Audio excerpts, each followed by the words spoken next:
우리는 지난 시간 성령으로 행하는 삶에 대해서 생각해 보았습니다. 그리스도인은 육체와 함께 정욕과 탐심을 십자가에 못 박은 사람들이기 때문에 죄의 본성을 따라서 살아가야 할 이유도 없고 그렇게 살아서도 안 된다는 것을 지난 시간에 말씀드렸습니다.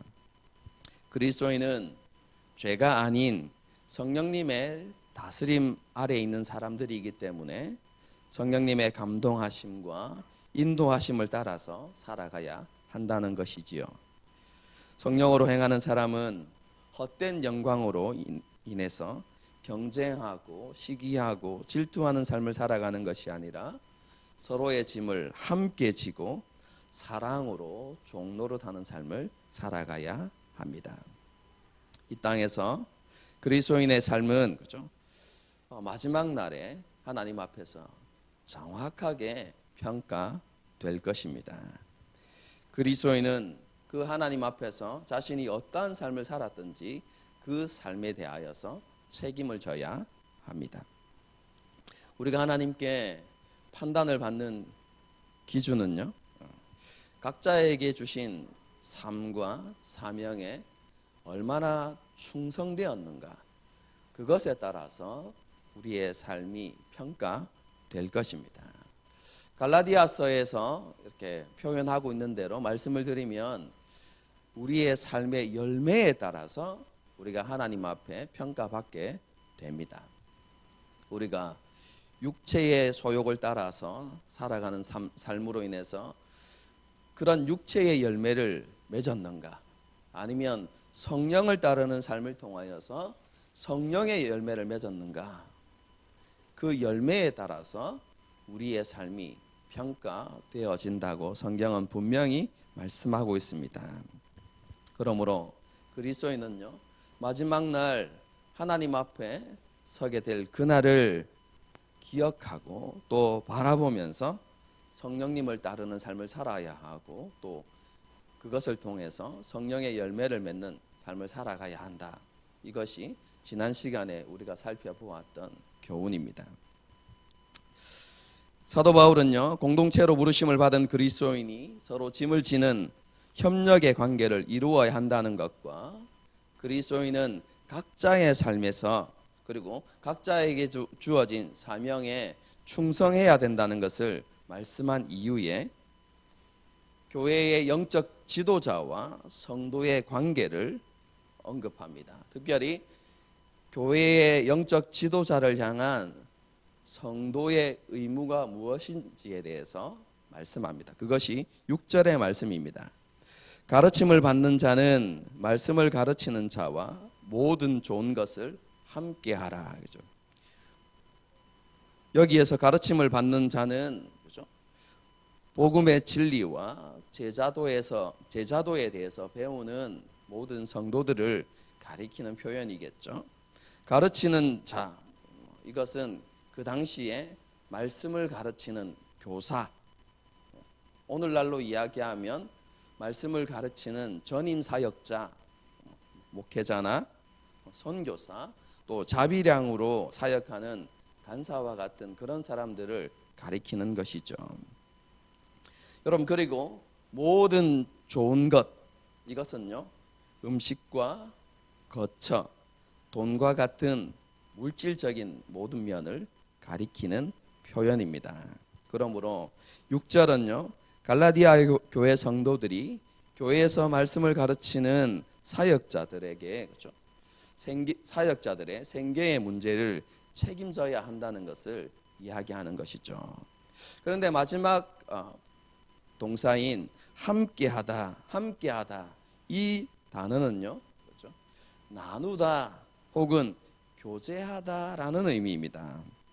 이러한 표현은 성도들이 말씀 사역자에게 재정을 지원하는 것이 단순히 물질을 공급해 주는 것이 아니라 성도 간의 사랑의 나눔과 교제라는 것을 보여주는 것입니다. 말씀 사역자는 하나님으로부터 받은 복음의 진리 그리고 말씀이 가르치는 그 교훈을 그렇죠? 다르게 표현하면 영적인 것을 성도들과 함께 나누는 것이죠. 그러면 그렇죠? 그런 영적인 것을 나누어 받은 성도들은 어떻게 해야 됩니까? 그렇죠? 자신이 하나님께 선물로 받은 그 물질적인 것을 가지고 말씀 사역자와 함께 나누고 교제해야 한다는 것이죠. 둘 다 하나님께 받은 선물인데 그 선물을 가지고 함께 나누고 교제하는 그런 관계를 이루어 가야 합니다라는 것을 가르치는 것이 바로 6절의 말씀입니다. 여러분, 이 말씀은요, 우리가 지난 시간에 살펴보았던 서로의 짐을 함께 지라는 권면의 구체적인 적용 중에 하나다, 이렇게 생각해 볼 수가 있는 것이죠. 그런데요, 이와 같은 말씀 사역자에 대한 성도의 의무에 대한 이 교훈, 이 6절의 말씀은요, 문맥상 매우 어색하고 생뚱맞습니다. 우리가 실제적으로 성경을 읽어보면요, 6절 없이 5절에서 7절로 바로 넘어가면 더 자연스럽습니다. 한번 보겠습니다. 그죠? 각각 자기의 짐을 질 것이라. 스스로 속이지 말라. 하나님은 업신여김을 받지 아니하시니라. 그렇죠? 여러분들이 이 6절의 내용을 정확하게 이해할 수 없어서 이렇게 확 와닿지 않는지 모르겠지만 내용을 여러분 이해하고 나면 5절에서 7절로 넘어가는 것이 더 자연스럽습니다. 그런데 왜 사도 바울은 그죠? 이 9절 사이에 이 6절의 말씀을 이렇게 배치해 놓았을까? 그죠? 여러분, 이것이 어제 제가 설교 준비를 하면서 가장 많이 고민하고 설교하는데 가장 많은 시간이 들어간 부분입니다. 왜냐하면 정말로 제가 가지고 있는 주석책을 다 이렇게 살펴보았는데요, 그 이유에 대해서, 의미에 대해서 설명해 주는 주석책들은 많지만 그죠?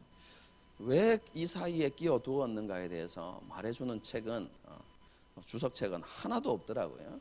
그래서 제가 오늘 그것에 대해서 말씀드리는 것은 제 개인적인 묵상이다, 이렇게 알아두시면 되겠습니다. 그죠? 그래서 이것이 절대적으로 맞다, 이렇게 말씀드리지는 못하지만 그래도 제가 깊이 묵상하면서 결론을 내리고 이것이 맞겠다라고 생각하고 여러분에게 말씀드리는 것이다, 이렇게 이해하시면 되겠습니다.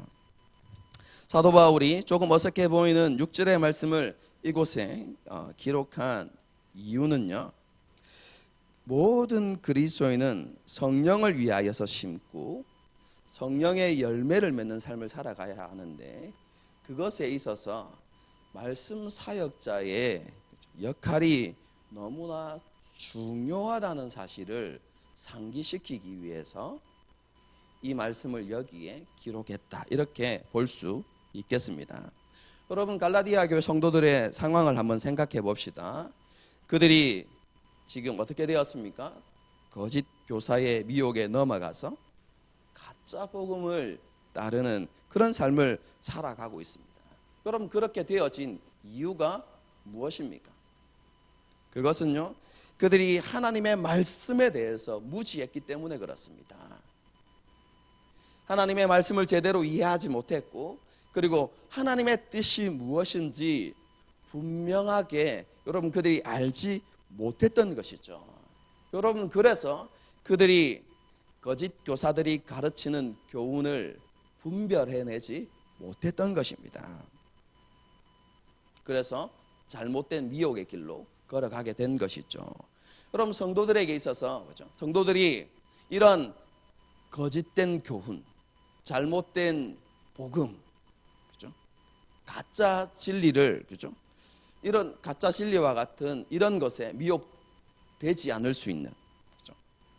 그런 것에 미혹되지 않고 참된 복음과 진리의 길을, 그렇죠? 걸어갈 수 있게 하는 사람들이 누구입니까?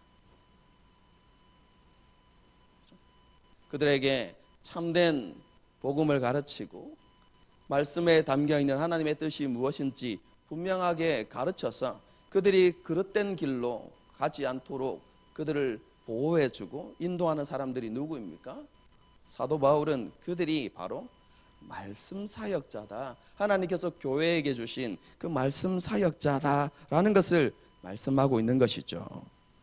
성도들은 말씀 사역자를 통해서 하나님의 말씀을 배우고 그 말씀의 의미와 또 성경 본문이 주는 교훈을 더 온전하게 깨달아서 변화되어지고 또 성장하고 바른 길을 갈 수 있다는 것을 사도 바울이 강조하고자 했던 것입니다. 그럼 그것이 바로 말씀 사역자를 교회에 주신 이유이죠. 그러므로 말씀을 배우는 성도들은요, 진리의 말씀을 바르게 가르치는 사역자를 존중하고 그 가르침을 잘 따라야 했던 것이죠. 그리고 말씀 사역자와 하나님의 말씀 사역자와 그렇죠? 성도들이 하나님의 은혜와 사랑 안에서 서로 나누고 교제하는 그런 관계가 되어야 했던 것이죠. 이 사랑의 나눔과 교제 안에는 그렇죠? 아까 조금 전에 말씀드렸던 것처럼 성도들이 하나님께 받은 물질로 말씀 사역자에게 재정을 지원하는 것이 포함되어지는 것입니다. 사도 바울은 갈라디아 교회 성도들에게 말씀 사역자가 필요한 재정을 지원하여서 그 말씀 사역자가 하나님의 말씀을 바르게 가르치고 성도들을 훈련하는 일에 집중하게 해야 한다라는 것을 6절을 통해서 말씀하고 있습니다. 정확하게는 알 수 없지만 우리가 상황을 생각해 보면 이 교훈이 반드시 필요했다는 것을 짐작해 볼 수가 있습니다. 여러분, 그 이전에는 거짓 교사가 오기 이전에는 그렇죠? 갈라디아 교회 성도들이 말씀 사역자들을 존중하고 그렇죠? 그에게 배우고 훈련받아서 바른 길을 가고 있었습니다. 그리고 그때에는 말씀 사역자에게 재정을 충분히 이렇게 지원했겠죠. 그런데 거짓 교사가 오고 난 이후부터 여러분 그들은 이전에 가르쳤던 그 말씀 사역자들에 대해서 소홀해졌을 것입니다. 왜냐하면 그들에게 있어서 영적 지도자는 그 당시 거짓 교사들이었기 때문에 그렇습니다. 여러분, 그러면 말씀 사역자들은 어떻게 되어집니까? 재정적인 어려움을 당하게 되겠죠. 여러분, 그리고 말씀을 가르치고 또 훈련하는 일에 또 소홀하게 되는 일들이 생겨났을 것입니다. 사도 바울이 그 당시에 그런 갈라디아 교회 상황들을 염두에 두고 이렇게 말하는 것이죠. 다시 이전의 모습으로 돌아가라는 것입니다. 그리고 이전에 그 말씀 사역자들을 존중히 여기고 그들로부터 어떻게 해요? 하나님의 말씀을 배우고 훈련 받으라는 것이죠. 여러분, 그것에 대해서 사도 바울이 그렇게 말씀하고 있는 것입니다. 그래야만 이어지는 7절의 말씀을 보십시오. 스스로 속지 않을 수 있습니다. 잘못된 교훈에 속지 않을 수 있다는 것이죠. 여러분, 그리스도인이 속지 말아야 하는 그렇죠? 속지 말아야 하는 그런 진리가 무엇입니까? 여러분, 그것은요, 이것과 관련이 있습니다. 심은 대로 거둔다는 원리입니다. 여러분, 심은 대로 거둔다는 것은요, 구약 성경부터 일관되게 가르치는 원리입니다. 그런데 그 당시 갈라디아 교회 성도들은 이 원리와 맞지 않는 것을 추구하고 있었죠. 여러분, 그것이 스스로 속은 것입니다. 여러분, 갈라디아 교회 성도들은요, 그렇죠? 육체 안에 씨앗을 심었음에도 불구하고 성령의 열매를 기다리고 있었던 것입니다. 이해가 되십니까?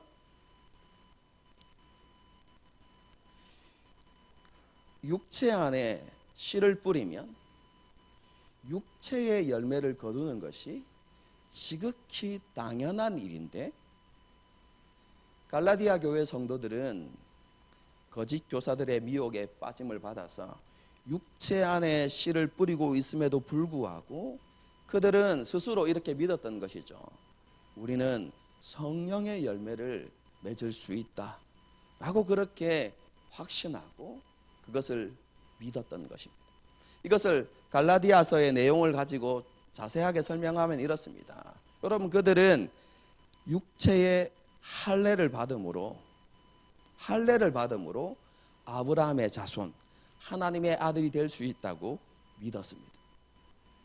그리고 율법의 형식적인 부분들을 지킴을 통해서 하나님 앞에 의롭다함을 받을 수 있다고 생각했던 것이죠.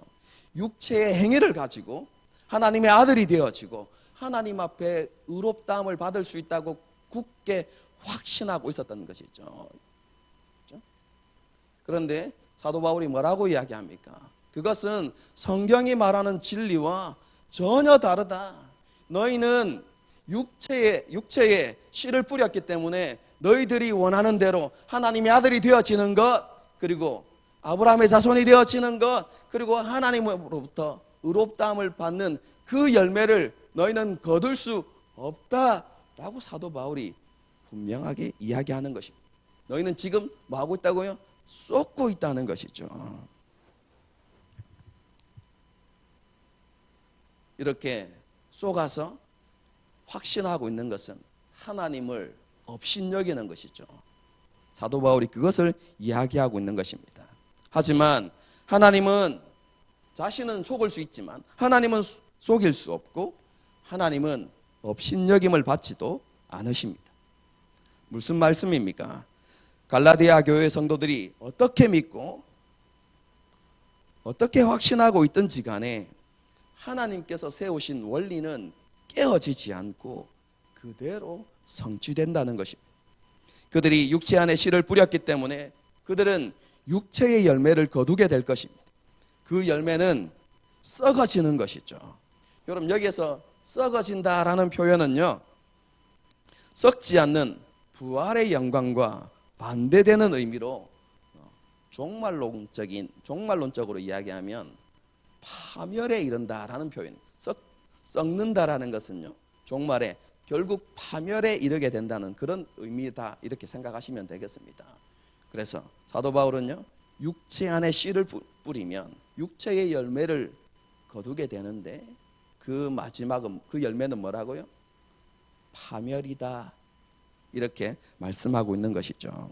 반대로 성령 안에 씨를 뿌리는 사람은 성령으로부터 영생을 거두게 됩니다. 성령의 감동하심과 인도하심을 따라 살아가는 사람은 성령의 열매를 맺는 영생을 누리는 삶을 살게 된다는 것입니다. 그리고 이 땅에서 영생을 누리고 살아갈 뿐만 아니라 주님께서 다시 오시면 이제 완성되어진 온전한 영생을 누리며 살아가게 될 것이다. 사도 바울이 그것을 가르치는 것이죠. 영생이 뭐라고 했습니까?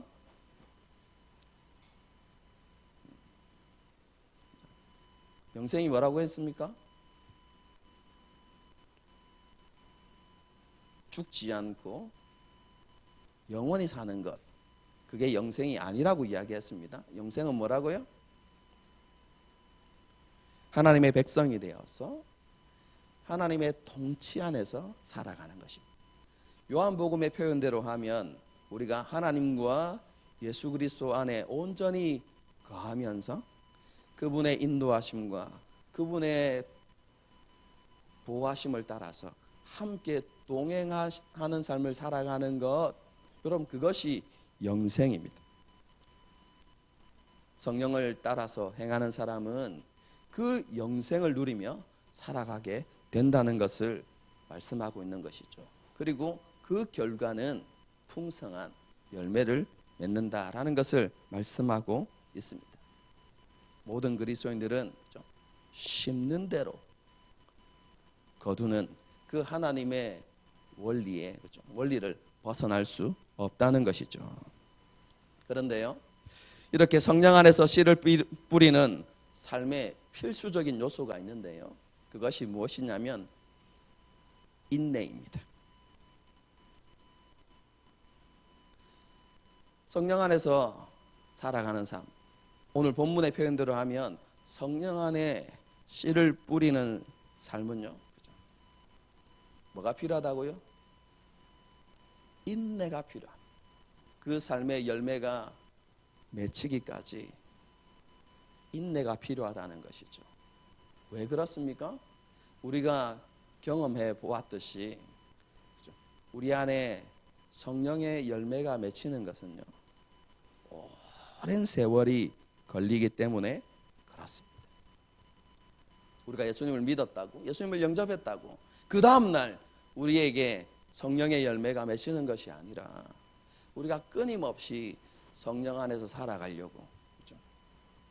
우리가 몸부림치고 우리를 그리스도의 말씀 안에 거하게 하고, 그렇죠?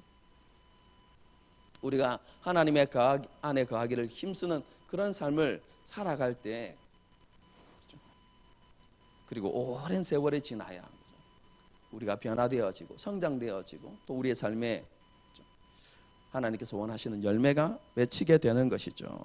여러분, 그래서 9절을 보게 되어지면 사도 바울은 선을 행하되 낙심하지 말라 이렇게 이야기합니다. 더 정확하게 해석하면 선을 행하되 지치지 말아야 한다는 것입니다. 여기서 선을 행하는 것은 다른 선이 아니라 사도 바울이 앞에서 계속해서 언급했던 성령 안에서 살아가는 삶입니다. 성령을 따라서 살아가는 삶입니다. 여러분, 그리고 그 성령을 따라서 살아가는 삶은 사랑으로 종노릇하는 삶입니다. 여러분, 그런 사랑으로서 종노릇하는 삶을 살아갈 때 뭐 하라고요? 낙심하지 말고 지치지 말라는 것이죠. 왜 그렇습니까? 그 삶은 반드시 열매를 맺기 때문이다 라고 이렇게 이야기합니다.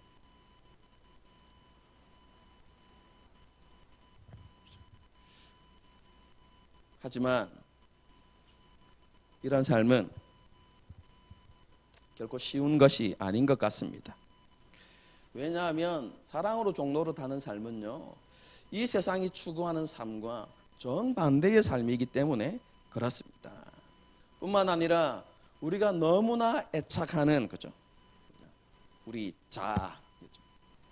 이 자아를 부인하는 삶이기 때문에 쉬운 것이 아닙니다. 그리고 조금 전에도 말씀드렸지만 정말로 우리가 힘을 다해서 노력을 해도 열매가 쉽게 보이지 않기 때문에 우리는 낙심하고 지치게 되는 것이죠. 하지만 오늘 사도 바울이 우리에게 주는 교훈을 마음에 새겨야만 합니다. 더딘 것 같지만, 그리고 맺히지 않을 것처럼 보이지만, 그러나 그 열매는 반드시 거두어지는 것이기 때문에, 그 열매는 반드시 맺히는 것이기 때문에 낙심하고 지치지 말아야 합니다. 그럼 성령의 열매를 맺는 삶은요, 신선 노름이 아닙니다. 근심 걱정 없는, 그렇죠? 그냥 평안한 그런 신선 노름이 아니라는 것이죠. 여러분, 성령의 열매를 맺는 삶은요, 고난을 인내하면서 끝까지 달려가야만 하는 경주입니다. 경주.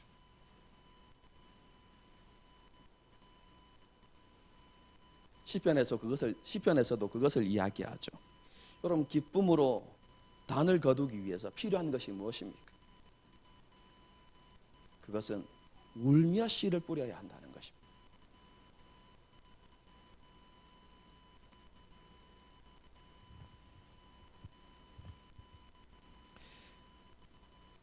그리스도인들이 낙심하지 말고 지치지 말고 행해야 하는 선, 여러분, 그 선을 행해야 하는 대상은요, 특정한 사람들, 우리가 사랑하고 인정하는 사람들, 그렇게 제한되지 않습니다. 성경은요, 그리스도인은 모든 사람에게 선을 행해야 한다고 말씀합니다. 마태복음을 보게 되어지면 예수님께서는 심지어 원수에게까지도 우리가 선을 행해야 한다는 것을 말씀하고 있습니다. 성경을 읽어드리겠습니다. 나는 너희에게 이르노니 악한 자를 대적하지 말라. 누구든지 내 오른뺨을 치거든 왼쪽도 돌려대며 또 너를 고발하여 속옷을 가지고자 하는 자에게 겉옷까지도 가지게 하며 또 누구든지 너로 억지로 오리를 가게 하거든 그 사람과 심리를 동행하고 내게 구하는 자에게 주며 내게 꾸고자 하는 자에게 거절하지 말라.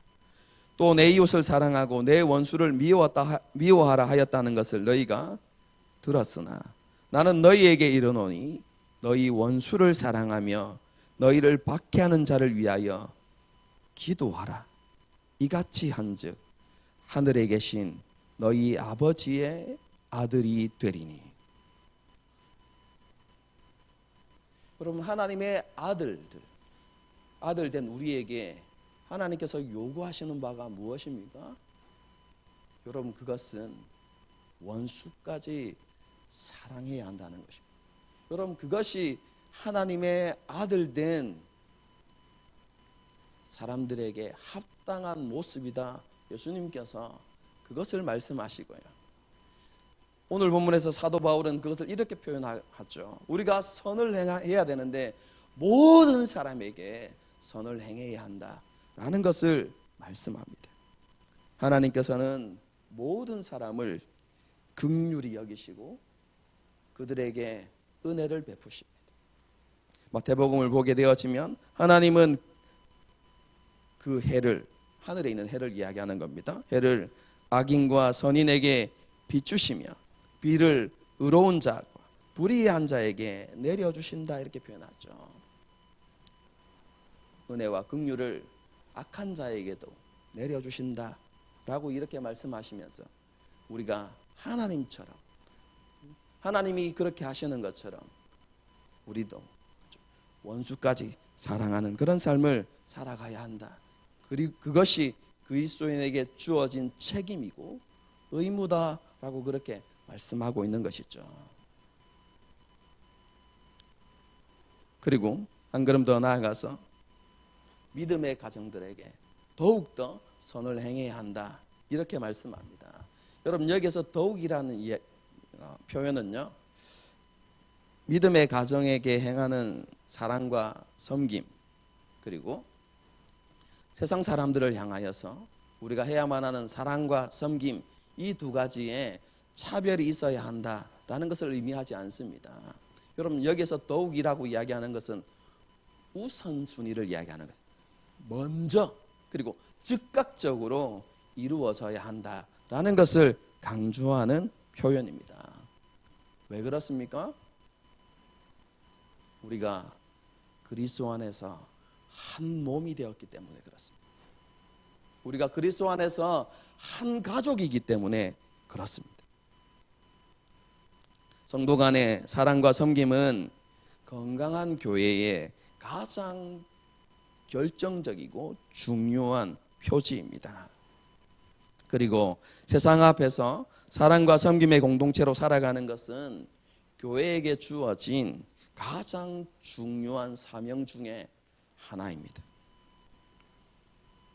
그러므로 그리스도인은 기회가 있을 때마다 서로의 짐을 함께 지는, 혹은 서로 종노를 하는 삶을 실천하면서 살아가야 하는 것이죠.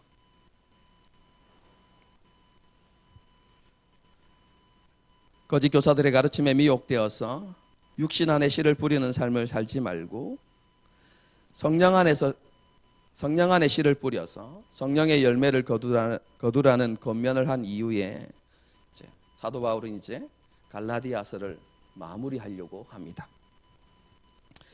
사도 바울은 편지를 마무리하면서 자신이 갈라디아서를 통해서 말하고자 했던 핵심을 큰 글씨체로 다시 한번 강조합니다.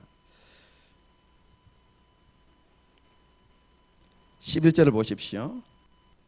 내 손으로 너희에게 이렇게 큰 글자로 쓴 것을 보라 라고 이렇게 이야기합니다. 여러분, 이것은 사도 바울이 다시 한번 강조한다는 표현입니다. 여러분, 우리가 책을 읽다 보면 그죠?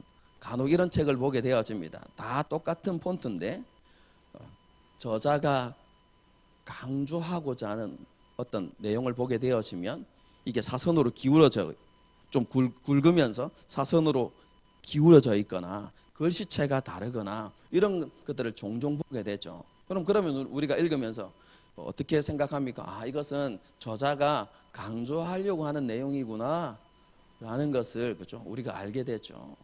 사도 바울도 지금 그렇게 한다는 것입니다. 여러분, 갈라디아서까지는 그죠? 갈라디아서까지 위에 10절까지는 여러분 사도 바울이 직접 이렇게 쓴 것이 아니라 대필자가 대신 이렇게 쓰고 있었습니다.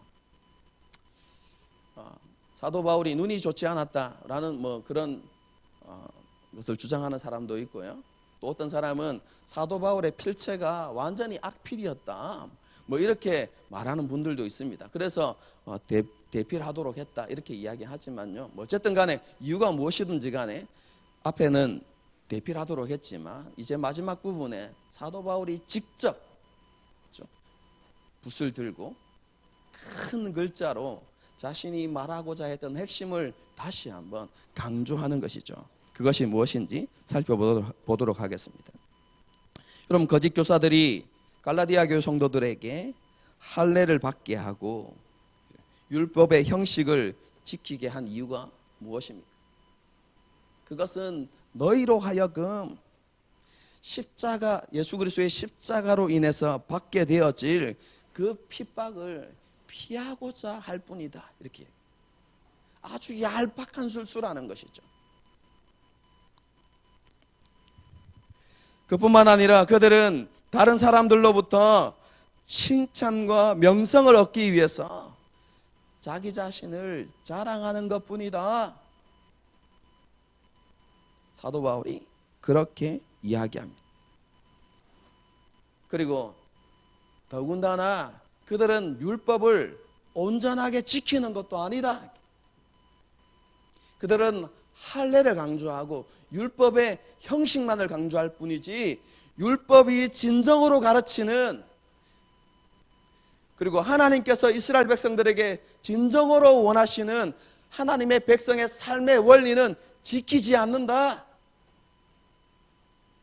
그렇게 율법을 형식적으로 지키면서 그들은 자랑하고 싶어하고 십자가로 말미암는 핍박을 피하고자 할 뿐이다 라고 사도 바울이 다시 한번 거짓 교사들을, 그죠? 그들의 실상들을 낱낱이 폭로하는 것이죠. 그렇게 이야기하면서 사도 바울은 자기 자신은 그들과 전혀 다른 사람이다 라고 이렇게 이야기합니다. 왜 그렇습니까? 사도 바울은 할례와 행위를 자랑하는 것이 아니라 오직 그리스도의 십자가만을 자랑하기 때문에 그렇습니다. 여러분, 여기에서 그리스도의 십자가만을 자랑한다는 것은 그렇죠? 어떤 의미냐면 예수 그리스도의 십자가의 은혜만을 붙들고 의지한다, 이런 의미입니다. 사도 바울이 믿는 바가 무엇입니까? 행위로는 결코 하나님의 아들이 될 수 없고 하나님 앞에 의롭다함을 받을 수 없다는 것입니다. 하나님의 아들이 되어지고 하나님 앞에 의롭다함을 받는 길은 오직 예수 그리스도의 십자가 은혜밖에 없다는 것입니다. 여러분, 그래서 사도 바울은 그것만을 붙들고 그것만을 의지하고 자신의 모든 것을 그 십자가 은혜 아래 둔다라는 표현을 이야기하고 있는 것입니다. 그래서 자신은 누구와 다르다고요? 자신의 행위를 강조하는 그 거짓 교사들과는 전혀 다르다는 것을 이야기합니다.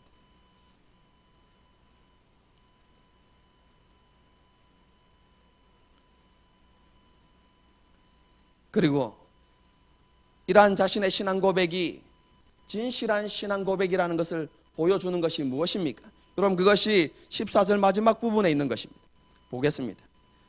그리스도로 말미암아 세상이 나를 대하여 십자가에 못 박히고 내가 또한 세상을 대하여 그러하니라. 이렇게. 그렇죠? 여러분, 이것은 서로 다른 두 가지를 이야기하는 것이 아니라 사도 바울이 세상과 완전히 단절되었다, 완벽한 단절이 이루어졌다라는 것을 강조하는 표현입니다. 여러분, 갈라디아에서 여러분 사도 바울이 계속해서 강조해왔던 것이 무엇입니까? 할례를 받고 율법을 지킴으로, 율법의 형식을 지킴으로 의롭다함을 받으려고 하는 것은 무엇으로 돌아가는 것이라고요? 이전의 삶으로 돌아가는 것. 여러분, 세상으로 돌아가는 것입니다. 그들이 세상에 있을 때의 삶으로 돌아가는 것이다라고 사도 바울이 그렇게 이야기했죠. 그런데 사도 바울은 자신은 어떻다고 이야기합니까? 자신은 그렇지 않다는 것입니다. 자신은 이전의 모든 삶과, 여러분 세상에 있을 때의 모든 삶을 이미 단절해 버렸다라고 그렇게 강조하는 것이죠. 자신은 세상과 완전한 단절을 이루었기 때문에 육체의 소욕을 따르는 삶은 자신에게 어떤 의미도 없고 가치도 없다는 것이죠. 여러분, 사도 바울에게 중요한 것은 무엇입니까? 그것은 새로 지음을 받은 것입니다. 15절입니다. 할례나 무할례는 아무것도 아닙니다. 가장 중요한 것은 무엇입니까? 오직 새로 지으심을 받은 것, 그것만이 자신에게 중요하다는 것입니다. 여러분, 오직 그렇죠? 새로 지음을 받은 것, 여러분 그것이 무엇입니까? 지금까지 사도 바울이 설명해왔던 육체의 소욕을 따르는 삶이 아니라 성령을 따르는 삶.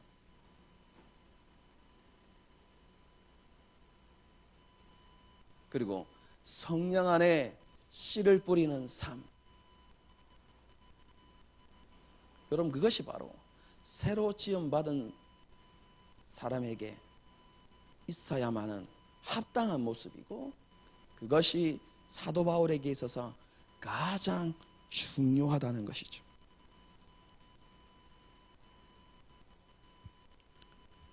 사도 바울은 이렇게 갈라디아에서 자신이 말하고자 했던 핵심을 큰 글자로 강조한 이후에 마지막 인사말을 기록합니다. 이 인사말도요, 그냥 단순히 기록하지 않고 계속해서 이 인사말에 갈라디아 교회 성도들을 향한 책망과 권면을 담아냅니다. 한번 보겠습니다. 굉장히 독특합니다. 16절 보십시오. 무릇 이 규례를 행하는 자에게와 하나님의 이스라엘에게 평강과 긍휼이 있을지어다. 여러분, 사도 바울의 일반적인 인사말은요, 그렇죠? 이렇습니다. 갈라디아 교회, 갈라디아 지역에 있는 모든 성도들에게 하나님의 은혜와 평강이 있을지어다. 여러분, 이게 다른 서신서에 여러분 사용되어지는 일반적인 표현입니다. 여러분, 그런데 모든 성도들이라고 이야기하지 않고 뭐라고요? 무릇 이 규례를 행하는 자. 이 규례가 뭡니까? 새로 지음받은 자로서 합당하게 살아가는 그런 참된 이스라엘에게 평강과 긍휼이 있을지어다. 이렇게 한정해서 축복하고 있어요. 무슨 말입니까? 갈라디아 교회 성도들, 너희가 그렇게 되어야 한다, 이렇게 이야기하는 것이죠.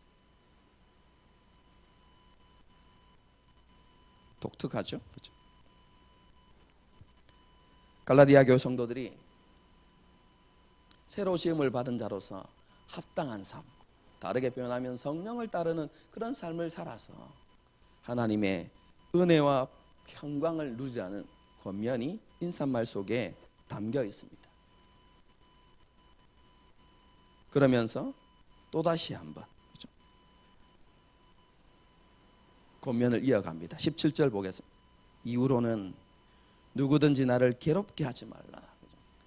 지금 거짓 교사를 따르고 그의 가르침을 따라서 그렇게 살아가는 것이 뭡니까? 사도 바울을 너무 힘들게 하는 것인데 그렇게 하지 말라는 것이죠. 그렇게 하면서 이렇게 이야기합니다. 나는 내 몸에 예수님의 흔적을 가지고 있다. 무슨 말입니까? 앞에 내용을 생각해 보십시오. 여러분, 거짓 교사들은 어떤 삶을 살고 있습니까? 예수 그리스도의 십자가로 말미암는 핍박을 피하기 위해서, 그렇죠? 얄팍한 교리를 가지고 요리조리 피하면서 그렇게 살아가고 있다는 것입니다. 여러분, 그런데 사도 바울은 그런 삶을 살지 않는다는 것이죠. 자신은 예수 그리스도의 십자가로 말미암는 그 핍박을 피하지 않았다는 것입니다. 여러분, 그래서 그는 핍박을 받았고 그 핍박을 받은 그 고난의 흔적, 상처들이겠죠. 여러분, 갈라디아 지역에서 돌로 여러분 침을 당했잖아요.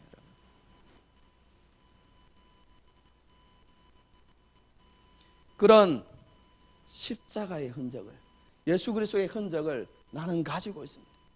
무슨 말입니까? 그들은 진짜로 예수 그리스도를 위하는 사람들이 아닙니다. 진짜 예수 그리스도 십자가 복음을 위하는 사람들이 아닙니다.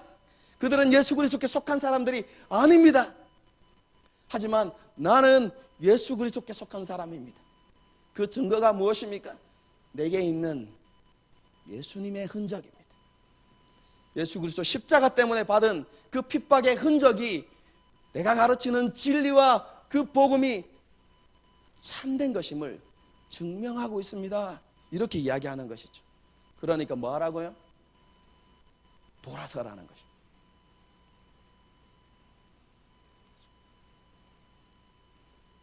이렇게 사도 바울이 마지막까지, 그렇죠? 갈라디아 교회 성도들을 향한 안타까움과 그들을 향한 바람을 이렇게 기록해 놓고 이제 진짜 마지막으로, 그렇죠? 하나님의 은혜가, 예수 그리스도의 은혜가 너에게 있을지어다 라고 이렇게 이야기하고 갈라디아서를 마무리하게 되죠. 이렇게 기나긴 갈라디아서 여정이 이렇게 끝이 났습니다. 진짜로 16주가 걸렸습니다. 16주가 이렇게 4개월 정도가 이렇게 걸렸는데요. 그렇죠?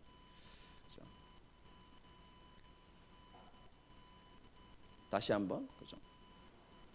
갈라디아서 핵심을 짚어보고 오늘 마무리하도록 하겠습니다. 그럼 갈라디아서의 핵심이 무엇입니까?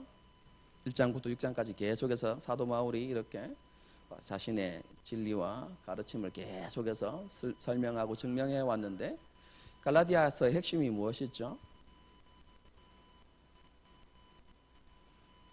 여러분, 그것은요, 사람의 행위로는 하나님의 아들이 될 수 없고 사람의 행위로는 하나님 앞에 의롭다함을 결코 받을 수 없다는 것입니다. 하나님의 아들이 되는 것, 하나님께 의롭다함을 받는 것은 오직 믿음을 통해서 이루어진다는 것입니다.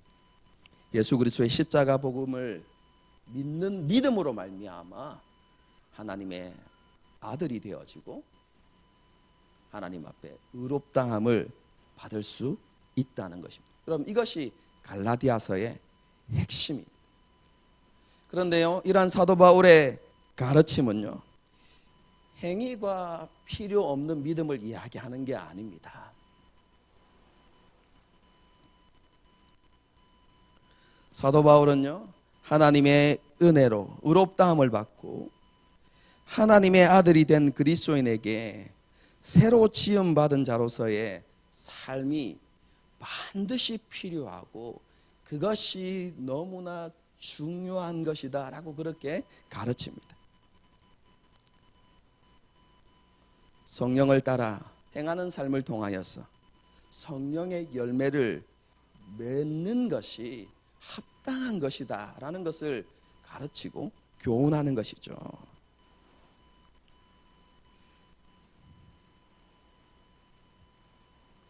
그런데 이렇게 새로 지음받은 자로서 합당하게 살아가는 것은요, 하나님께 인정받기 위한 인간적인 노력이 아닙니다. 혹은 하나님의 진노와 심판이 두려워서 어쩔 수 없이 행하는 의무나 책임도 아니라는 것이죠. 여러분, 사도 바울은 이러한 그리스도인에게 합당한 삶의 모습을 뭐라고 표현합니까? 사랑으로 역사하는 믿음. 이게 굉장히 중요한 표현입니다. 그리스도인의 순종. 그리스도인도 율법에서 요구하고 있는 그 하나님의 백성의 삶의 원리를 따라서 온전히 순종하는 삶을 살아가야 하는데, 그 순종하는 삶의 원리가 무엇이라고요? 삶의 모습이 무엇이라고요? 사랑으로 역사하는 믿음이라는 것입니다. 하나님을 향한 사랑이 동기가 되어서 기꺼이 헌신하고 기꺼이 순종하는 것이 그리스도인에게 합당한 모습이고 반드시 있어야만 하는 모습이다라는 것을 사도 바울이 가르치는 것입니다. 하나님을 사랑하고 하나님을 기뻐하기 때문에 즐거움과 기쁨으로 하나님을 섬기고 하나님의 뜻에도 순종하는 것이죠.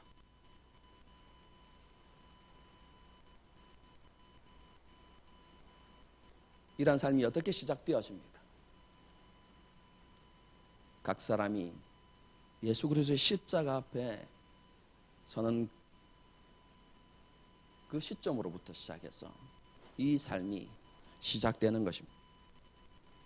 그러면 십자가 앞에서 우리에게 이루어지는 것이 무엇입니까? 먼저는 우리의 실체를 보게 됩니다. 우리의 실상을 보게 됩니다. 우리가 하나님 앞에서 정말로 선한 것이 하나도 없는, 제가 지난주에도 설교했지만 여러분, 이것은 상대적인 표현이 아닙니다. 여러분, 정말로 우리는 하나님 앞에서 선한 것이 하나도 없는 사람들입니다. 여러분, 십자가 앞에서 우리는 철저하게 그러한 우리의 실상을 보게 되어집니다. 그리고 우리가 하나님의 아들로 선택되어지고 받아들여질 만한 어떠한 자격이나 조건도 없다는 사실을 우리는 철저하게 깨닫습니다. 우리가 하나님 앞에서 하나님의 진노와 심판을 받아서 멸망당해야 된, 여러분, 종말론적인 파멸에 이르러야 하는 그런 존재라는 것을 절실하게 깨닫습니다. 우리에게 어떤 소망도 없고 우리에게 절망밖에 없다는 사실을 우리는 십자가 앞에서 깨닫게 되어집니다.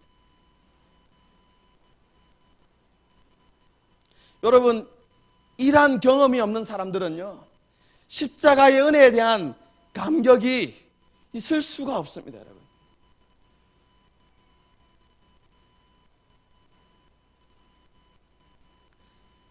자기 자신을 향한 절망 앞에서 하나님의 은혜와 사랑을 보게 되는 것이죠.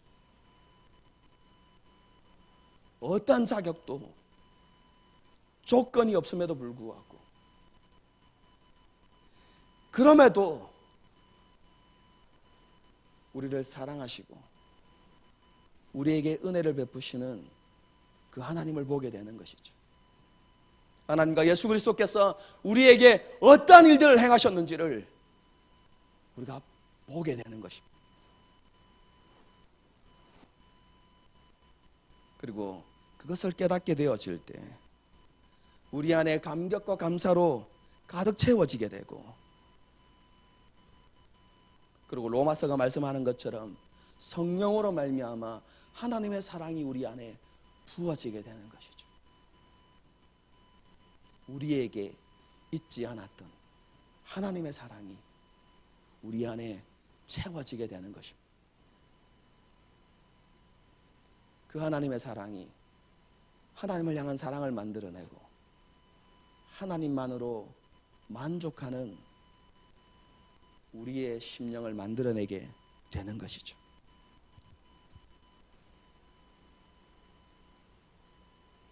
그래서 하나님께서 우리에게 마지막 날에 분명히 주실 그 의의 소망을 바라보면서 기쁨과 감사함으로 하나님을 섬기고 순종하는 삶을 살아가게 되는 것이죠. 그런데 오늘날 교회와 우리의 모습을 한번 돌아보십시다.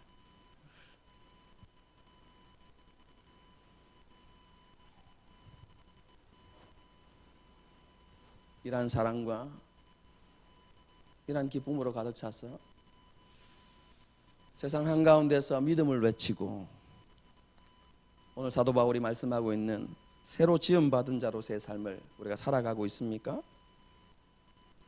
아니면 세상 앞에서 너무나 무기력한 그런 삶을 살아가고 있습니까? 예수님의 다시 오심과 우리에게 반드시 이루어질 그 부활의 소망을 고대하고 사모하면서 그날을 기다리고 있습니까? 아니면 그 소망은 점점 희미해져 가고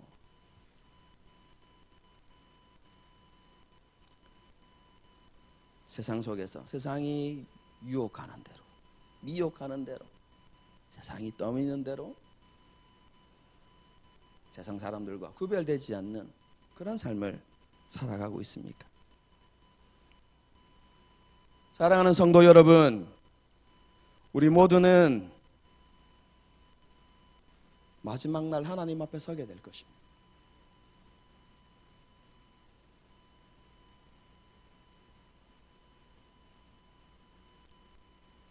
하나님께서 물으시겠죠.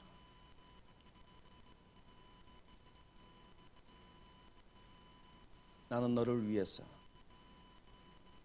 모든 것을 다 주었는데 너는 나를 위해서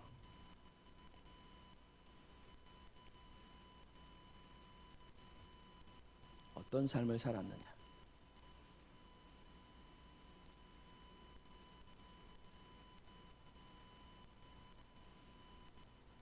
그때 뭐라고 대답하시겠습니까?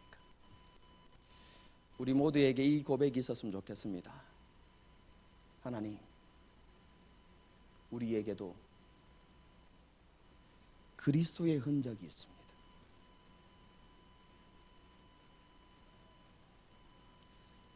세상을 살아가면서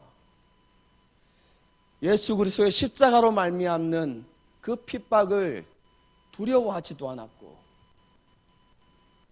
피하지도 않았습니다. 그래서 내 삶에 그리고 내 몸에 그리스도의 흔적이 있습니다. 여러분, 이것이 저와 여러분의 고백이 되어야 하지 않겠습니까?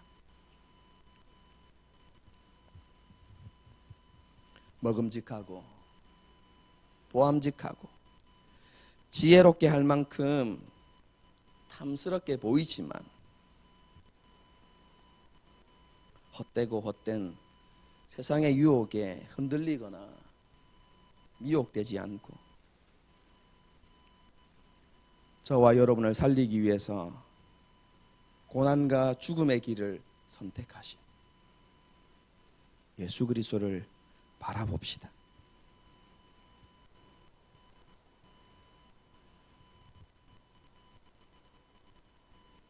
날마다 저와 여러분을 위해서 지신 그 십자가를 바라보고 그 십자가 앞에 서서 하나님의 은혜와 사랑으로 우리의 심령이 가득 채워지기를 기도하고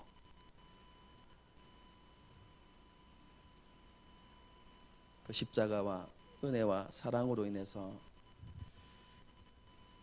기꺼이 순종하고 기꺼이 섬기고 헌신하며 그렇게 살아가는 삶이 되기를 하나님 앞에 기도하고 몸부림치고 또 우리 자신을 그 십자가 아래에 메어두는 그런 삶을 살아가야 하지 않겠습니까? 그래서 마지막 날에 우리의 삶에 맺혀진 그 열매들을 통해서 착하고 충성된 종이라고 하나님 앞에 인정받고 칭찬받는 그런 저와 여러분이 될 수 있기를 주님의 이름으로 축복합니다. 네. 이로써 갈라디아서가 끝이 났습니다. 갈라디아서는 녹화가 이렇게 다 이렇게 빠짐없이, 그렇죠? 다 이렇게 되어 있으니까요. 갈라디아서를 읽다가 이렇게 막히는 부분이 있거나 좀 이해가 되지 않는 부분이 있으면 설교를 들어보시면 좋을 것 같아요. 그죠? 부족한 면이 있지만, 그죠? 그래도 저는 제 나름대로, 그죠? 이 갈라디아서를 고민하고, 그죠? 또 이렇게 연구하면서 여러분에게, 그죠? 말씀을 풀고 또 그 말씀에 담겨 있는 교훈들을 여러분과 나누었습니다. 그죠? 그래서 어쨌든 그런 하나님의 말씀들을, 그죠? 우리는 늘 쉽게 잊어버리고 그렇게 살아가지만, 그죠? 잊지 않기 위해서 되새기고 다시 들어보고 이렇게, 그죠? 그렇게 할 수 있었으면 좋겠다, 이런 생각들을 하게 됩니다. 오늘 말씀을 생각하면서요 함께 찬양하고 기도하는 시간을 갖도록 하겠습니다.